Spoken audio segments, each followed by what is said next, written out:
Good morning, students. As you know, in the last session, we discussed about the introduction to the haloalkane and its classification. Just quickly we revised it. What do you mean by haloalkanes? The haloalkanes are nothing but what? Those compounds in which, those compounds of the organic compounds or the hydrocarbons, in which we generally replaces one or more hydrogen atom by the halogen atom. These are called as the haloalkanes. Okay. Then afterwards we discuss the classification. In classification we generally discuss about that how many number of halogen atoms, on the basis of that we classify it. Afterwards to which type of carbon, that is of carbon with sp3 अगर होगा तो उसके लिए हमने बताया था कि that is of primary, secondary, tertiary alkyl halide बना सकता है. अगर कार्बन विद sp2 हाइब्रिडाइज होगा तो उसमें हम लोग दो कैटेगरीज देखी थी, that is of phenylic and second one it is of allylic type of. Then afterwards we try for the dihalides also. डायहालाइड्स में हमने बताया था कि अगर दो हाइड्रोजन एक ही कार्बन को अटैच होते हैं तो उसे हम लोग जेमिनल कहते हैं, एडजेसेंट में होते हैं तो विसिनल कहते हैं, और टर्मिनल पे होंगे तो अल्फा ओमेगा टाइप ऑफ हाइलाइड्स कहते हैं. ट्राइहालाइड्स में हमारे पास में जनरली हमने एग्जांपल देखे थे haloform. What is general formula for haloform?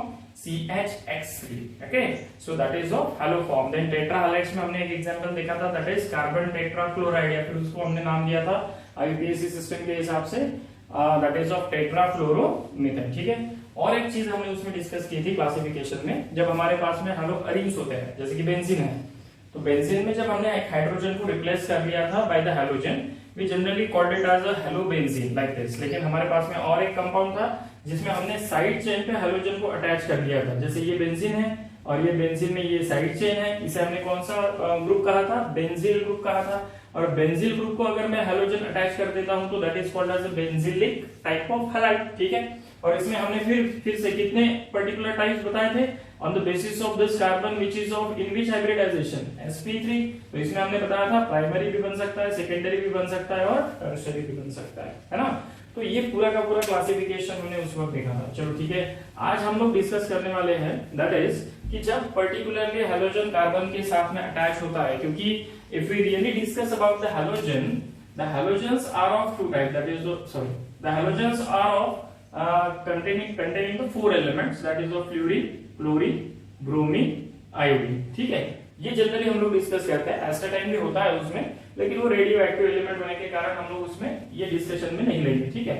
अब फ्लोरीन, क्लोरीन, ब्रोमीन और आयोडीन, इनमें से चारों में से कोई भी हाइड्रोजन अगर कार्बन के साथ अटैच हो जाता है तो वेदर द रिएक्टिविटी कह दो या फिर उस हिसाब से उसकी जो फिजिकल या केमिकल प्रॉपर्टीज होती है वो बदल जाती है. तो we will rightly discuss today it is कि अगर ये जो CX बॉन्ड होता है ना, इसका नेचर हम लोग थोड़ा सा डिस्कस कर लेते हैं. ठीक है. ताकि रिएक्शंस में जब हम लोग डिस्कशन करेंगे तो naturally we will having a quick idea कि अगर समझो फ्लोरीन होता है तो क्या होगा, ब्रोमीन होगा तो कैसे होगा. ठीक है. तो दैट इज द केस. ठीक है. So we will write on the heading that is nature of CX bond. Okay. So nature of CX bond में when we consider, देखो जैसे मैंने यहाँ पे एक एग्जांपल के तौर पे इस तरह से मैं लिख लेता हूँ. फॉर एग्जांपल CX है तो CX में मैंने क्या कर लिया? CF लिख लिया, देन CCl लिख लिया, देन CBr लिख लिया और CI लिख लिया. ठीक है. So these are the halogens which are attached to this carbon atom. अगर मैंने इसको कुछ नाम दे दिया तो भी generally considered it is what? It is of alkyl fluoride. Suppose this is alkyl chloride, alkyl bromide, alkyl iodide. ठीक है. तो हमें एक्चुअली ये जो बॉन्ड बन रहा है between C and halogen that is of X, इस बॉन्ड के नेचर को हमें अब डिस्कस करना है. नेचर को डिस्कस करना है तो पहले तो टाइप्स ऑफ बॉन्ड में हमें पता होता है कि मोस्टली 3 टाइप्स ऑफ बॉन्ड तो जनरली होते हैं. एक होता है कौन सा वाला? कोवैलेंट बॉन्ड, दूसरा होता है आयनिक बॉन्ड, तीसरा होता है कोऑर्डिनेट बॉन्ड. ठीक है. अब हम जब इन चारों के बारे में डिस्कस कर रहे हैं या फिर we will take a simple that is generalization CH bond की अगर हम लोग कंसीडरेशन करते हैं तो कार्बन और X माने हैलोजन, इन दोनों में इलेक्ट्रोनेगेटिविटी का डिफरेंस काफी होता है, जिसकी वजह से ये जो बॉन्ड है ये बॉन्ड बन जाता है पोलर. और पोलर बनने के कारण यहाँ पे there is a slight shifting of the electron towards the highly electronegative atom that is of X, and because of that bond becomes a polar, and that is why carbon जो है वो partial positive charge carry करता है और halogen जो है वो partial negative charge carry करता है. अब इसमें ये चीज तो क्लियर हो गई, because of the electronegativity difference between carbon and the halogen, due to that particular electronegativity difference it becomes a polar bond. ठीक है। अब ये पोलर कोवैलेंट बॉन्ड तो बन गया, ठीक है। अब पोलर कोवैलेंट बॉन्ड बन गया, इसका मतलब नेचुरली उसकी रिएक्टिविटी तो आसानी से बढ़ जाएगी। लेकिन यहाँ पे जब X की जगह पे हम लोग जब फ्लोरीन, क्लोरीन, ब्रोमीन और आयोडीन ऐसे 4 हैलोजन्स अगर कंसीडर करते हैं, तो because of the differences in the halogen and their properties may possible that the CX nature in that particular chemical reaction get different from each other, ठीक है। तो अगर CF और CI, मैं ये दो केसेस को जनरली डिस्कस करता हूं। देखो, एक टॉप और एक बॉटम वाली केस है। जब हम पीरियोडिक टेबल में टॉप टू बॉटम जाते हैं, देखो फ्लोरीन, क्लोरीन, ब्रोमीन और आयोडीन टॉप टू बॉटम जाता है, तो हमें पता होता है कि ये जो एटॉमिक साइज होती है, ये एटॉमिक साइज क्या होती है, इंक्रीज होती है। क्यों इंक्रीज होती है? नंबर ऑफ शेल बढ़ते जाते हैं, तो नेचुरली एटॉमिक साइज क्या हो जाएगी, इंक्रीज हो जाएगी। देखो, ये तो मैंने क्लियर कर दिया कि इन फ्लोरीन, क्लोरीन, ब्रोमीन और आयोडीन में एटॉमिक साइज क्या होती जाती है, बढ़ते जाती है। इसका मतलब ये हुआ कि फ्लोरीन जो होगा, it is a somewhat a small size element, या फिर अगर मॉलिक्यूल में कंसीडर करेंगे तो एटम, ठीक है। और आयोडीन अगर कंसीडर करेंगे, it is a quite large size. चलो ठीक है। अब सपोज ये जो पर्टिकुलर फ्लोरीन है, इसने अगर कार्बन के साथ बॉन्ड बना लिया, तो नेचुरली दोनों के पास में कार्बन है, ठीक है। फ्लोरीन और आयोडीन दोनों के पास में कार्बन है। अब कार्बन की तो एटॉमिक साइज जैसी है वैसी रहेगी, उसमें तो चेंजेस होने वाले नहीं है क्योंकि एटम सेम है। अब अगर फ्लोरीन और आयोडीन में कंसीडर करते हैं, तो ये तो लार्ज साइज वाला है, ये कैसा है, ये स्मॉल साइज वाला है। तो नेचुरली जब हम पर्टिकुलरली बॉन्ड कंसीडर करते हैं, ठीक है, तो बॉन्ड क्या होता है, बॉन्ड का मतलब क्या होता है, it is nothing but what, it is the internuclear distance between the two atoms, ठीक है। अगर हमने ये दो एटम्स ले लिए, इन दोनों एटम्स में, जैसे मैंने सपोज ये कार्बन ले लिया और दूसरा मैंने कंसीडर कर लिया इट इज ऑफ फ्लोरीन, ये दोनों का न्यूक्लियस है, तो इन दोनों के न्यूक्लियस में जो डिस्टेंस होता है, इस डिस्टेंस को हम लोग क्या कहते हैं, बॉन्ड कहते हैं, ठीक है। तो ये जो बॉन्ड होता है, it is the internuclear distance. अब अगर हम लोग ये दो केसेस को स्टडी करते हैं, जिसमें carbon it is having the same size, लेकिन अब आयोडीन जो है, वो आयोडीन थोड़ा सा फ्लोरीन से कैसे है, बड़ा है, तो नेचुरली यहाँ पे क्या होगा, जब हम लोग ये इंटरन्यूक्लियर डिस्टेंस कैलकुलेट करेंगे, तो नेचुरली ये इंटरन्यूक्लियर डिस्टेंस कैसे रहेगा, ज्यादा रहेगा, ये इंटरन्यूक्लियर डिस्टेंस कैसे रहेगा, कम रहेगा। तो हम ये बता सकते हैं कि ये जो CF बॉन्ड है, ये CF बॉन्ड क्या होगा, शॉर्ट होगा, और CI बॉन्ड क्या होगा, दैट बिकम्स लॉन्ग वन। हमने दो चीजों को कंपेयर किया, एक फ्लोरीन के साथ और एक आयोडीन के साथ। अब जैसे कि मैंने एक फ्लोरीन और आयोडीन कंसीडर कर लिया, तो नेचुरली जैसे जैसे हम लोग फ्लोरीन से क्लोरीन की तरफ जाएंगे, तो chlorine it is having a large atomic size compared to the fluorine, bromine it is having a large size compared to the chlorine, iodine it is having a large size compared to the all the three, ठीक है। तो जैसे जैसे हम लोग आगे जाएंगे, वैसे वैसे एटॉमिक साइज क्या होते जा रही है, बढ़ते जा रही है। एटॉमिक साइज जैसे बढ़ते जाएगी, तो इंटरन्यूक्लियर डिस्टेंस क्या होगा, बढ़ते जाएगा। इंटरन्यूक्लियर डिस्टेंस अगर बढ़ता है, तो बॉन्ड लेंथ भी क्या होते जाएगी, बढ़ते जाएगी, ठीक है। तो ये चीज यहाँ से क्लियर होती है कि जैसे एटॉमिक साइज बढ़ेगी, वैसे बॉन्ड लेंथ भी बढ़ते जाती है। कार्बन तो हमारे लिए कॉमन है, लेकिन हैलोजन अलग अलग है। तो हम लोग यहाँ पर एक ऑर्डर लिख लेते हैं कि अगर मेरे पास में बॉन्ड लेंथ अगर मैं कंपेयर करता हूं, तो सबसे शॉर्ट वाला बॉन्ड कौन सा होगा, CF वाला होगा। तो CF it is having a less bond length compare to the CCF, compare to the CBr and compare to the CI। यहां तक ठीक है। चलो, अब अगर हम लोग इसे केमिकल रिएक्शन में कैसे यूज करेंगे। अब केमिकल रिएक्शन में समझो मेरे पास में एक फ्लोराइड है और एक आयोडाइड है, अल्किल फ्लोराइड और अल्किल आयोडाइड। इन दोनों में मुझे रिएक्टिविटी चेक करनी है कि रिएक्टिविटी किसमें ज्यादा है। तो रिएक्टिविटी तो उसमें ज्यादा होगी जहां पे बॉन्ड आसानी से ब्रेक होगा और वो इंटरमीडिएट यानी कि पॉजिटिव, निगेटिव या रेडिकल में आसानी से कन्वर्ट हो सकता है, ठीक है। तो यहाँ पे ये जो बॉन्ड है, ये बॉन्ड कैसा है, ये बहुत ही शॉर्ट है, और ये बॉन्ड कैसा है, ये बहुत ही लॉन्ग टाइप का बॉन्ड है because of the atomic size, ठीक है।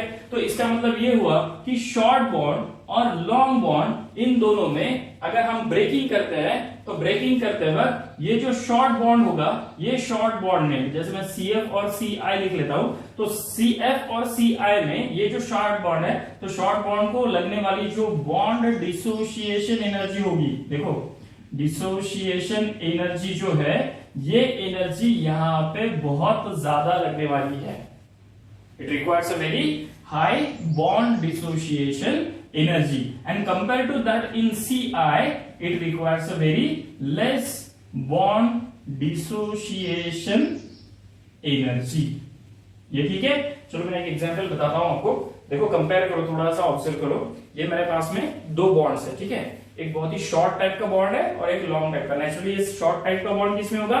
कार्बन और किसमें होगा? फ्लोरीन में होगा। और ये जो लॉन्ग टाइप का बॉन्ड है ये किसमें मैं कंसीडर करूंगा? कार्बन और आयोडीन में। जब मैं इसको ब्रेक करने को ट्राई करता हूं, ठीक है, इसको अगर मैं ब्रेक करता हूं तो मुझे ज्यादा एनर्जी लग रही है, ठीक है। वही अगर मेरे पास में लॉन्ग बॉन्ड है तो लॉन्ग बॉन्ड को ब्रेक करने के लिए मुझे कम एनर्जी लगती है। तो इन द सेम वे कि CF बॉन्ड को अगर डिसोशिएट करना है तो बॉन्ड डिसोसिएशन एनर्जी CF की कैसे रहेगी? कम रहेगी, सॉरी ज्यादा रहेगी। Bond dissociation energy of the CF it is more. Why this is so? Because it is having a very short bond, ठीक है। और ये लॉन्ग बॉन्ड होने के कारण यहाँ पे बॉन्ड डिसोसिएशन एनर्जी कैसे लगती है? कम लगती है। चलो ठीक है।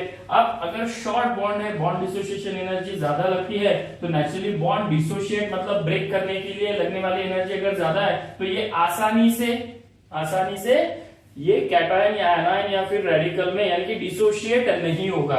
और वही यहाँ पर लेस एनर्जी भी मैं प्रोवाइड करता हूं तो ये आसानी से किस में कन्वर्ट हो जाएगा? चलो ठीक है, आयंस के फॉर्म में अगर लिखते हैं तो अभी हमने बताया कि ये कौन से चार्ज में जाता है? C पॉजिटिव में जाएगा और ये कौन से? निगेटिव में जाएगा।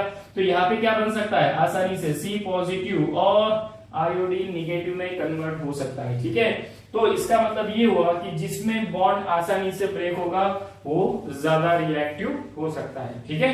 तो इस हिसाब से हमने यहाँ पे दो पॉइंट्स को कंसीडर कर लिया या फिर कंपेयर भी कर लिया, तो भी हमें पता चल जाता है कि in the nature of CH bond if we take the X as a fluorine chlorine bromine iodine, when we go from fluorine to iodine the atomic size get increases. So naturally the bond length between the carbon and the halogen that also get increases when we go from fluorine to iodine। तो सबसे बड़ा bond किसमें होगा? Iodide में ज्यादा bond बड़ा होगा compare to the fluoride, ठीक है। और आफ्टरवर्ड्स जब हमने इसमें कंपैरिजन कर लिया किसका? पहले ले लिया बॉन्ड लेंथ, तो बॉन्ड लेंथ सबसे ज्यादा किसमें है? आयोडाइड में सबसे ज्यादा है, फ्लूरीन में सबसे कम है, ठीक है। तो ये हमने लिख लिया उसकी बॉन्ड लेंथ के ऑर्डर, ये हो गई ऑर्डर इंक्रीजिंग में, ठीक है। उसके बाद में फिर हमने चेक कर लिया कि फिर अगर समझो बॉन्ड कम ज्यादा होता है, मतलब शॉर्ट होता है, लॉन्ग होता है, तो उस हिसाब से उसकी बॉन्ड डिसोसिएशन एनर्जी भी कम ज्यादा होगी, ठीक है। तो CF बॉन्ड कैसा है? शॉर्ट है। शॉर्ट होने की वजह से उसको लगने वाली एनर्जी कैसे लगेगी? ब्रेक करने के लिए ज्यादा लगेगी। उसी तरह से हमने CI बॉन्ड जो देखा है वो कैसा है? लॉन्ग है, तो उसके लिए बॉन्ड डिसोसिएशन एनर्जी कैसे लग रही है? कम लग रही है। तो नेचुरली वो आसानी से किसमें कन्वर्ट हो सकता है? C पॉजिटिव और I निगेटिव में कन्वर्ट हो सकता है। तो why this is necessary to discuss the CH bond? CH bond इसलिए डिस्कस करना नेसेसरी होता है ताकि आपके पास में इन तीनों चारों में से अगर कोई अल्किल हैलाइड दे दिया गया और उसमें पूछ लिया गया कंपैरेटिवली कि ये अल्किल हैलाइड इसके कंपैरिजन में ज्यादा रिएक्टिव है, कम रिएक्टिव है, तो इस पे से हम लोग ये दो पर्टिकुलरली पैरामीटर पे से बता सकते हैं कि आयोडाइड्स मतलब alkyl iodides are more reactive compare to the bromide, है ना। अल्किल ब्रोमाइड उसके कंपैरिजन में क्लोराइड आएगा और उसके कंपैरिजन में फिर फ्लोराइड आएगा कि जो आसानी हर बार उसकी रिएक्टिविटी थोड़ी थोड़ी कम करते जाते हैं, ठीक है। Is it okay? So that is what exactly the nature of CH bond. तो दो चीजें इसमें ध्यान में रखो। एक तो CH बॉन्ड में इलेक्ट्रोनेगेटिविटी डिफरेंस होने की वजह से ये क्या बन जाता है? पोलर। शेयरिंग ऑफ इलेक्ट्रॉन हुआ है तो नेचुरली वो कैसा रहेगा? कोवैलेंट। पोलर होने की वजह से क्या रहेंगे उसमें? Partial charges.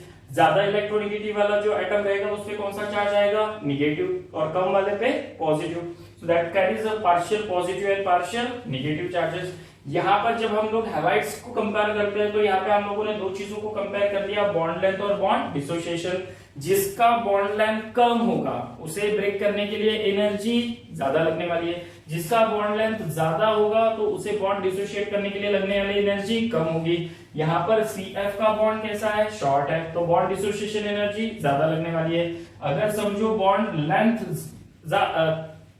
लेंथ अगर ज्यादा है तो नेचुरली बॉन्ड डिसोसिएशन एनर्जी कैसे लगेगी? कम लगेगी। तो ठीक है, मैं यहाँ पे एक रिलेशन लिख लेता हूं, that is of bond dissociation energy, ठीक है।